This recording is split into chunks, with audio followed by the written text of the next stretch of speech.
Could you survive if every satellite suddenly died? Look up from this screen for a moment. You cannot see them, but thousands of machines are above you right now. More than 10,000 of them, circling the Earth in silence, every single hour of your life. You think they are up there for your maps? For the little blue dot that tells you where you are. Now imagine every last one of them going dark in the very same instant. Real scientists genuinely lose sleep over this, and there are real ways it could begin tonight. And what actually breaks first is never the thing that you would expect, because the satellites were never really about telling you where you are. They were about telling you when. First, be honest about what you think losing the satellites would even mean. You picture a mild annoyance. Your phone map spins in a circle and cannot find you. A road trip with a paper map, like your grandparents once used. Irritating, but survivable. Maybe the weather forecast gets a little worse. Maybe a delivery shows up late. You quietly assume the danger of losing space is simply that you would get a bit lost.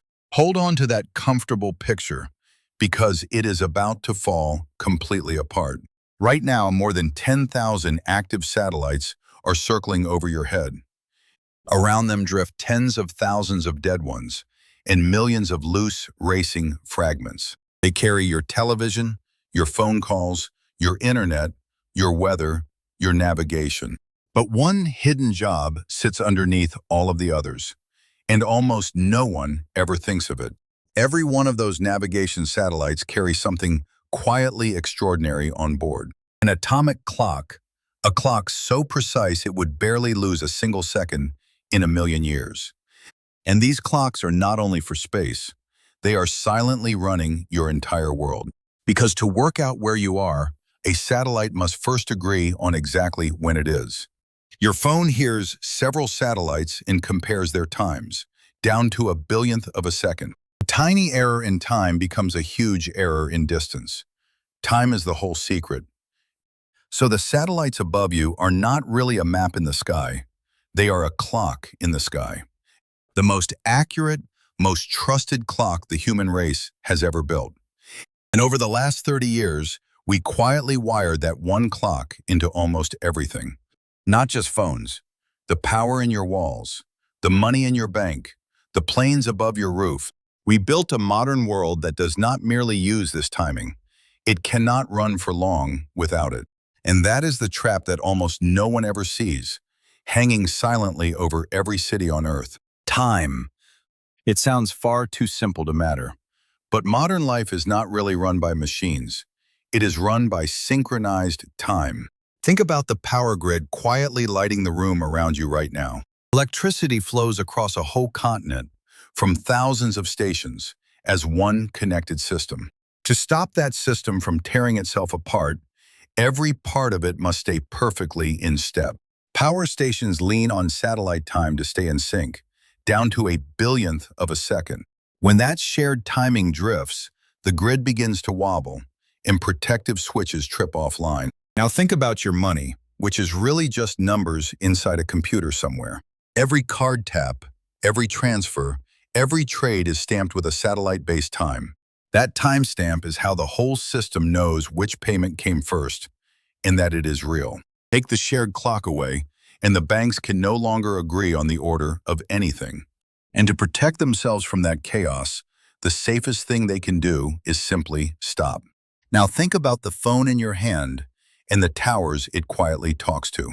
Mobile networks pass your call from tower to tower, using satellite timing to line them up.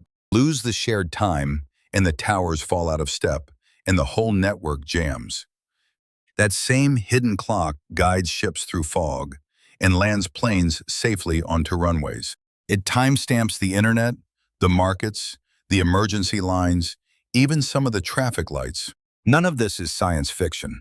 It is the ordinary, invisible plumbing of your day.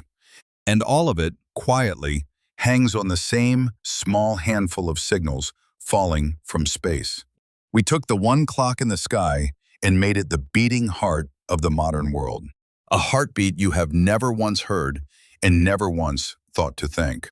So now, imagine that heartbeat simply stops.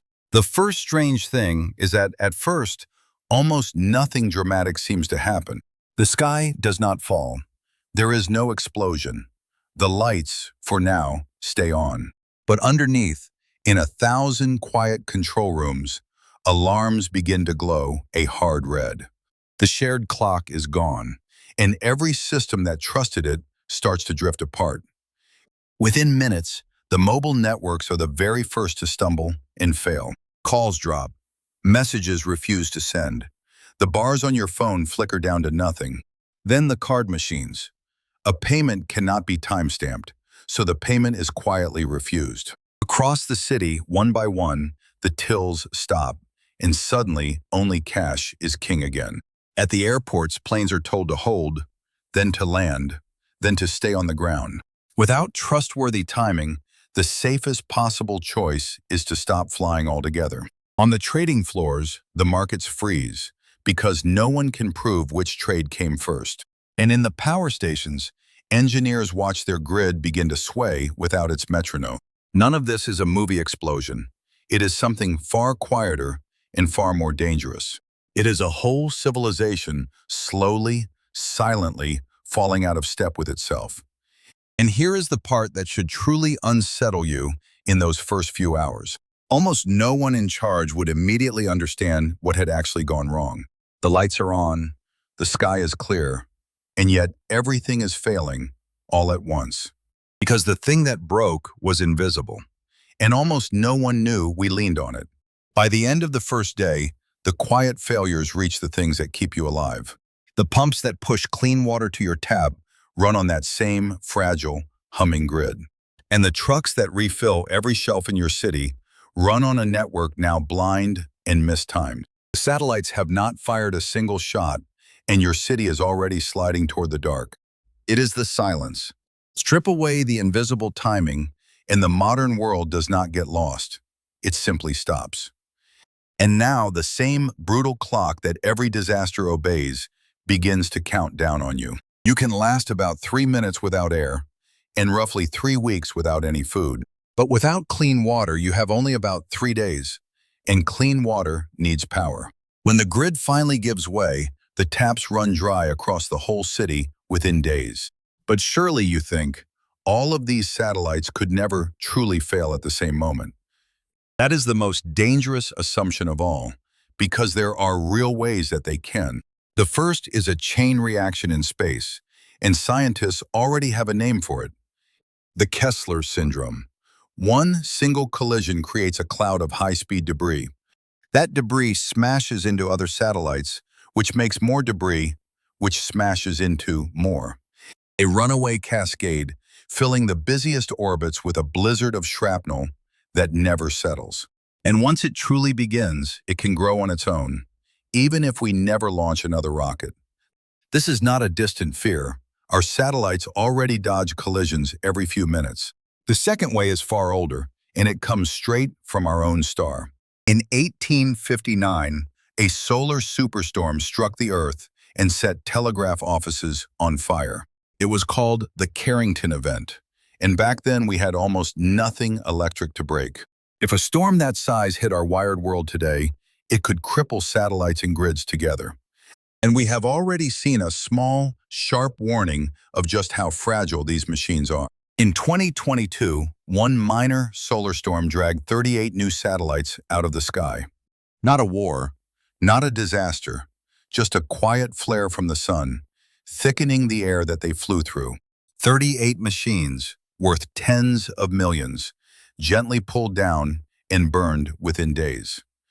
So no, the sky full of clocks is nowhere near as permanent as it feels tonight.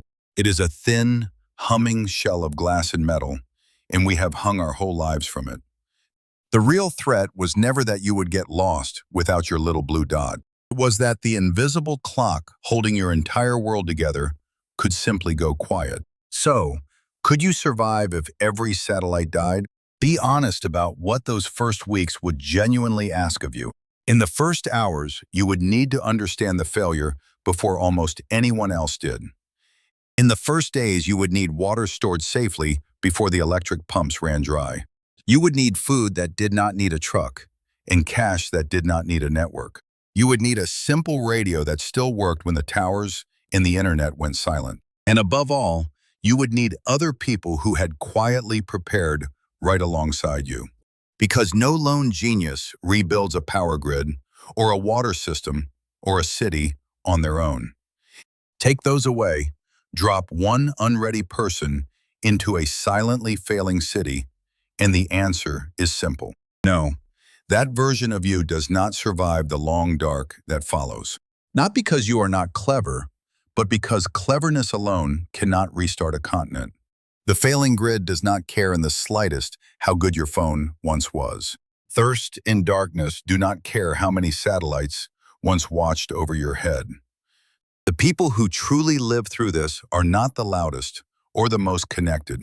They are the calm, the prepared, and the ones who understood how fragile the sink always was. The silence would not take the strong. It would take the dependent and the unready. So here is the truth that the sky above you has always quietly kept. We think of satellites as something far away, belonging to scientists and to generals, but they were never really out there.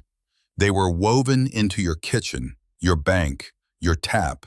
The real danger was never a monster in space or a rocket falling out of the sky. It was how completely and how blindly we came to trust a clock we cannot even see. 10,000 fragile machines holding the entire modern world in perfect, silent step.